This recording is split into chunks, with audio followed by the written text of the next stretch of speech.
Hey guys, what's up? Welcome back to the channel. It's Cynicalex. And so now we've seen what the weekly rewards are for Timeline Battle given the cheer. So I wanted to wait until today to give you my sort of first opinion, less of an impression, but more of a solid opinion on the Timeline Battle changes and the Alliance Conquest changes. And what's nice about these two changes and my two opinions here is that they're a little bit different. As a summary, on average, I'm a little bit more impressed and sort of accepting of the changes to Alliance Conquest, although they are not gameplay-based changes for the vast majority of teams. They are rewards changes that I can definitely get behind. Timeline Battle, on the other hand, while the rewards are technically better, it's done in such a way that feels confusing to the players, and you're just sort of, you don't really feel like the rewards are better. And even though rewards can be improved, if the players don't feel like the rewards are improved, then you're playing a bit of a weird game to play, right? And you're not really getting the result that you want. I think monetarily, they're definitely getting the results that they want. And we'll talk about that a little bit later as well. But as far as the general player base is concerned, they're probably scratching their heads at this point going like, so I'm still not going to play Timeline, right? Like, yeah, nothing has changed. Okay, so whatever. So anyways, let's go over the good stuff first for Alliance Conquest, the rewards. The rewards changes are actually quite good. And this is coming from someone, so you know it's true, but this is coming from someone who intentionally has intentionally avoided playing Conquest for 3 years. I used to play Conquest all the time. I used to stream. I used to live stream Conquest, and it drove me nuts. It drove me to the steps of an asylum, and then I walked back from the precipice. But yeah, Conquest is still a very frustrating game mode if you take it very seriously, in my opinion. Again, it's just my opinion. If you take it very seriously, I feel like you're going to get stressed out. But here's the good thing. You can take it way more casually now, and you can still get good rewards. What am I talking about here? Well, check this out. If you are in the Challenger League, which, unlike Timeline Battle, this one encompasses the top 100. That was my big stretch. That encompasses the top 100 alliances. So 4,000 plus players have this much reward up for grabs. So maybe being in the top 100 alliance for Alliance Conquest is harder than it sounds. I am not 100% sure because, like I said, I've been avoiding playing it for 3 years, so I really don't know how competitive it is to get into the top 100. To give you guys an idea, my alliance, the Eternal Meta, like I'm back in my old alliance, they had not played in Alliance Conquest for like a year and a half. I mean, we played kind of casually. We'd take 1 week on, 1 week off, 1 week on, 1 week off, and we would lose some weeks and win some weeks. It was very casual. But anyways, they are now rank 59. Oh, the rank was blank there, but it was 59 before. Anywho, so it wasn't that hard for us to get into the top 100. So my advice to you, because if you can win, even if you can only win every other week, it's 8 million gold up for grabs.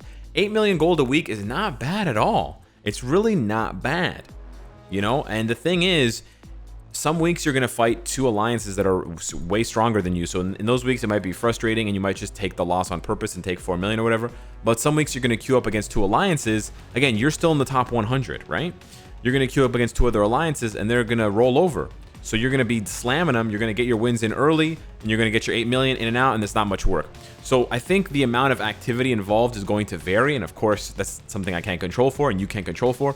But I do think 8 million gold is worthwhile. Obviously, if you're constantly getting third place, 2 million gold is not worth it.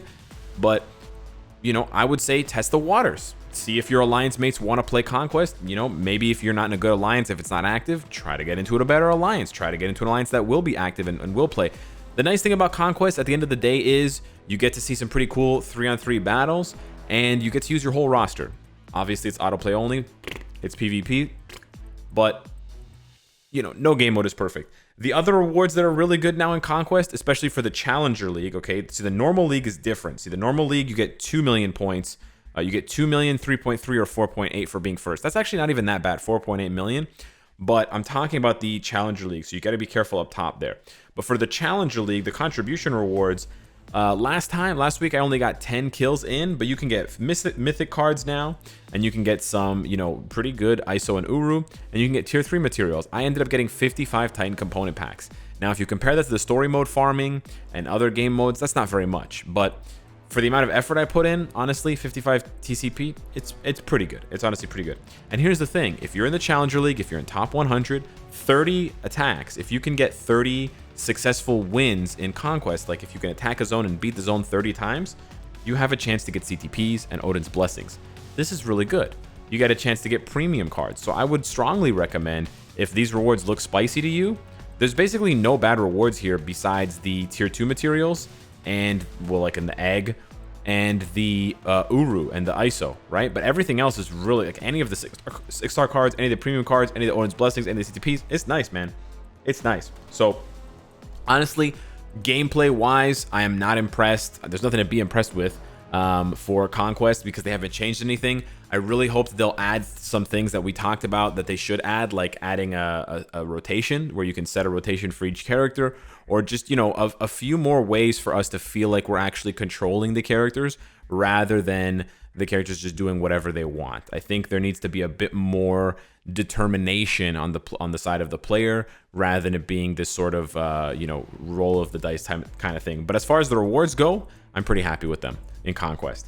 Timeline Battle, on the other hand, I got some bad news for you. If you weren't playing, well, it's not necessarily bad news. If you weren't playing Timeline Battle before, you're not going to be playing it now. Surprise, surprise. Yeah, the rewards have not been improved at all, which is a huge bummer. And to be honest, it looks like they've tried to hide the rewards because you have to press that yellow question mark.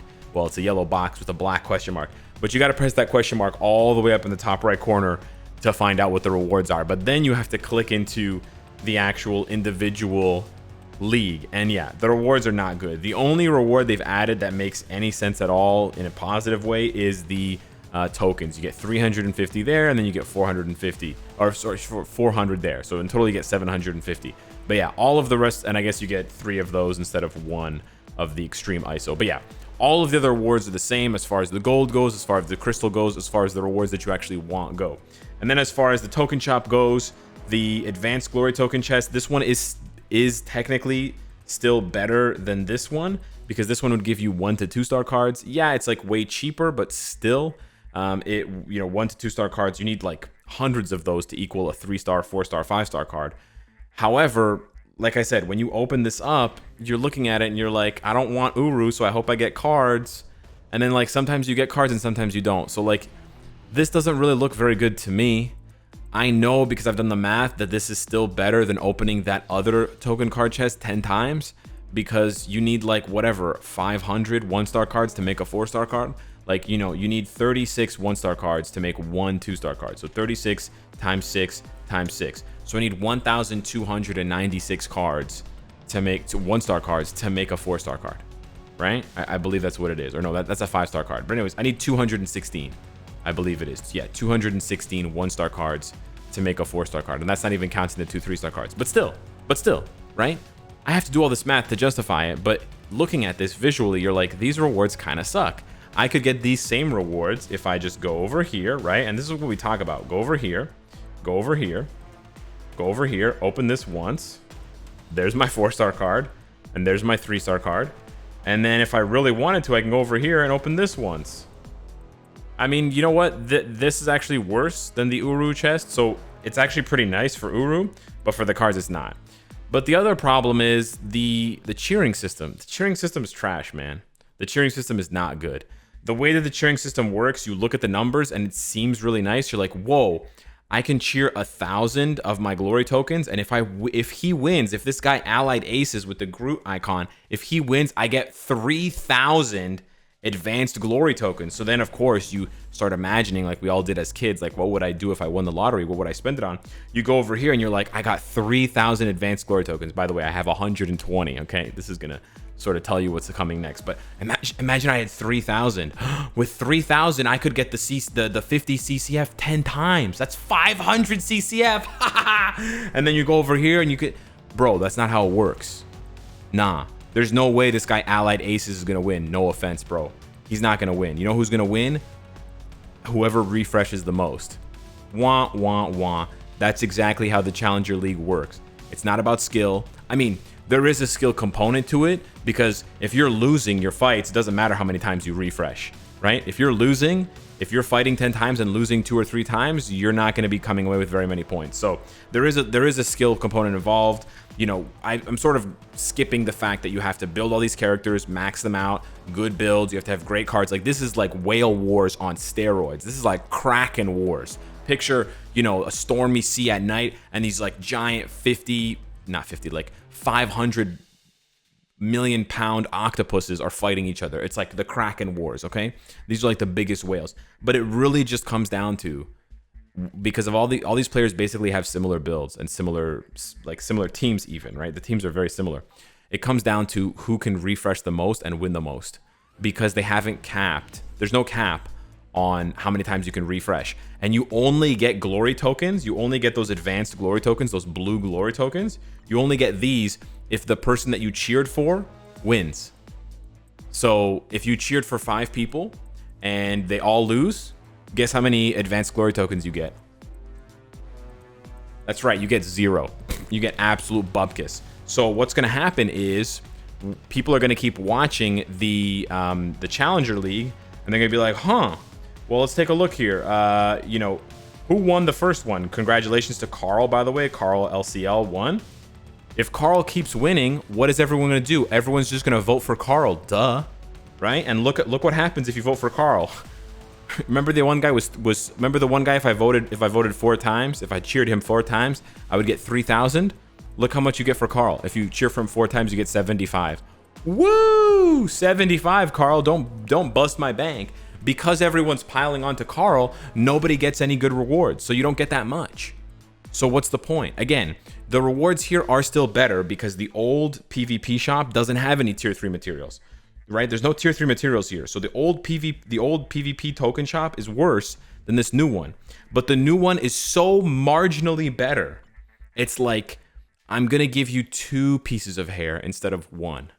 And you're staring down at your hand, squinting, and you're like, I can't see either piece of hair. I believe you that they're there. I believe you, Cynicalex. These rewards are better, but I can't really feel it because what am I going to do? Buy 5 Titan component packs? You got to be out of your mind, bro. I'm not buying 5 Titan component packs, right? You're just not. It's just silly. It's dumb. So I really think that they should revamp this and make it simpler, make it better. Like anything, man. I feel bad because they obviously put work into this, and there's some aspects of this that are cool. Like, I like these little, you know, I like to see the guys separated and there's 3 on each. I like this screen, it's cool. And I like the buffs are cool. But the cheer system's boring and dumb and convoluted and useless. And why do we have 2 types of tokens, bro? Why couldn't you name them something else? Glory tokens and advanced glory tokens? Just come up with another word, man. Glory tokens and like super tokens, or glory tokens and platinum tokens. Just come up with another word, man. Don't call them advanced glory tokens. Because basically, and you know, going back to the cheer thing really quickly, because I don't have a better segue here. What's basically going to happen is the same thing that happens in the Alliance tournament. You can see here that every you know, alliance has a sprinkling of like 0.2% to like 5%, and then you have 2 alliances with an overwhelming majority. You've got Dream with 30%, and over there you've got Wanted with 45.9%. You've got Secret Avengers with 9%. You've got Continental with 1.2. You've got Winergy with 6.6. You've got, never mind, Awesome Mix has 0.3. Anyways, you know, my alliance, we try, but we're not even very good, and we get 0.6. But the point I'm trying to make is everyone's just going to pile on to the people that they see winning the most. And so what does that really do? It just concentrates all the rewards, and guess what happens if everyone votes for the same person? If everyone votes for Dream and they win, you get less gold. So it's the same dumb idea. Why they have this makes no sense to me. They should encourage you to vote for other people. They should encourage you to vote for the underdog. In this situation, at the very least, if you vote for Dream or Wanted, you're just costing yourself gold, but it doesn't give them an advantage. The stupid thing is, in timeline battle, when everybody votes for Carl, it's making it easier for Carl to win. So why wouldn't you vote for Carl? You know everyone's voting for Carl, and it's not Carl's fault. I'm not blaming Carl. I'm blaming the devs who made this dumb system. But you know that Carl's gonna win, or you have a very good idea, very strong encouragement that he's gonna win, whatever idea. So you vote for him. Voting for him, cheering for him, right? When you cheer for him, you give him more of the support tokens. When you give him more support tokens, he can buy better supports to make his team stronger, so that he can win more fights and he can win more defense fights. And then he wins. And then you get a very small payout. Look at this. 1 cheer is 19 tokens. Take anyone else near him. 1 cheer is 400 tokens. Why? As much as I like MFF Doom, it's because no one's voting for him because they don't think he's gonna win. This guy, even more than Doom, 675. Yeah. So this system's dumb, man.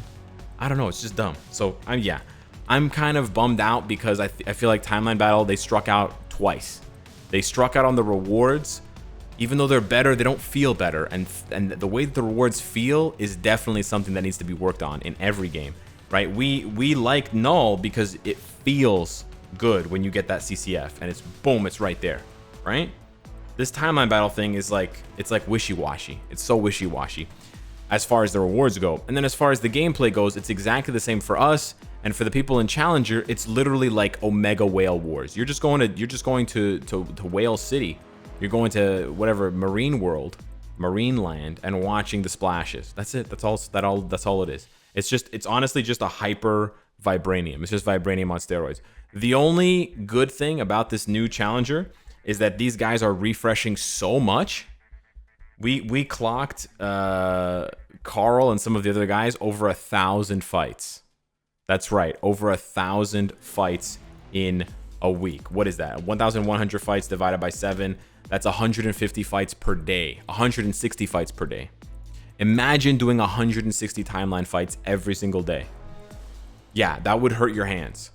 So it's making the game a lot of money, which is why the game is actually cracking the top 100 for top grossing, which is great for the game's, longevity, and it's great for free-to-play players because they have the game to enjoy for a lot longer, and they're keeping the lights on. So thank you to Carl and all these whales. But I really feel like the devs could have come up with something better to appreciate the whales and to also give us something to do here rather than just this empty, dumb cheering system that is like, it's like a self-defeating prophecy. The more you cheer for the guy who's going to win, the less you get. That makes no sense. There should be an automatic reward. I mean, there is a participation reward. You can trade your tokens for advanced glory tokens, and the participation trade-off is always the same. It's always 250 to 5, right? But it doesn't reset there, but it's like that. But anyways, I digress. So yeah, those are my thoughts. Let me know what you guys think in the comments down below. Hopefully I've encouraged more of you to try Conquest, because I actually do think the rewards are much better now. Maybe not exactly equated, not equatable to the amount of time that the top end people play for it and spend on it, but for the people that are sort of middling and sort of more casual about Conquest, I still think you can get some pretty good rewards, and you'll be surprised at how much time you actually do have to spend, and you can still come away with wins. And the occasional 8 million gold a week, it adds up. Even if you only get it every other week, that's 16 million gold, right? That's almost 20 million gold extra that you can put towards a character for every update, right? So if every update you have an extra 20 million gold to play around with, that's kind of nice, right? It's like more than 100 million a year, so it's pretty good. Anyways, let me know what you guys think in the comments down below. Thank you guys so much for watching, and I'll see you in the next one. Take care.